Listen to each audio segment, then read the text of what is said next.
Hello বন্ধুরা, এই ভিডিওতে কথা বলবো চুক্তিভিত্তিক কম্পিউটার শিক্ষকদের ভাতা নিয়ে। এই সকল চুক্তিভিত্তিক শিক্ষকদের জন্য এই ভিডিওতে রয়েছে দারুণ সুখবর। তাদের মাসিক ভাতা সরকারের তরফ থেকে অনেকটাই বৃদ্ধি করা হচ্ছে। এই খবরটি প্রকাশিত হয়েছে আজ অর্থাৎ 19শে জুলাই আনন্দবাজার পত্রিকায়। দেখুন প্রতিবেদনে কী বলা হচ্ছে। তার আগে আপনি যদি এই চ্যানেলে নতুন হয়ে থাকেন তাহলে অবশ্যই চ্যানেলটি সাবস্ক্রাইব করে রাখুন এইরকম খবর নিয়মিত পেতে। ভিডিও ভালো লাগলে অবশ্যই একটি লাইক করে পাশে থাকুন।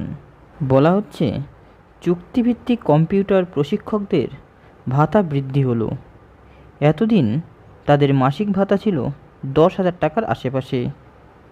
এখন অভিজ্ঞতার ভিত্তিতে তা বৃদ্ধি পেল। তৈরি হয়েছে বেতন কাঠামো। চুক্তিভিত্তিক কম্পিউটার প্রশিক্ষকদের ন্যূনতম মাসিক ভাতা বেড়ে হলো 17,000 টাকা। এরপরে ধাপে ধাপে 21,000, 26,000, 32,000 এবং সর্বাধিক ভাতা হলো 39,000 টাকা। এই ভাতা বৃদ্ধি কার্যকর হবে চলতি বছরের 1 এপ্রিল থেকে, অর্থাৎ 2024 সালের 1 এপ্রিল থেকে এই ভাতা কার্যকর হতে চলেছে। রাজ্যে এমন কম্পিউটার প্রশিক্ষক আছেন প্রায় 7,000। তাদের বার্ষিক ভিত্তিতে নিয়মিত ভাতা বৃদ্ধিও হবে।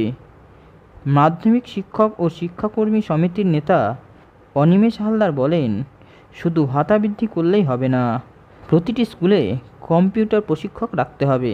এই ছিল একটা গুরুত্বপূর্ণ আপডেট। এই খবরটি শেয়ার করে দিন সেই সকল চুক্তিভিত্তিক কম্পিউটার প্রশিক্ষকদের মধ্যে যারা এখনও খবরটা পায়নি। ভালো থাকবেন, ধন্যবাদ।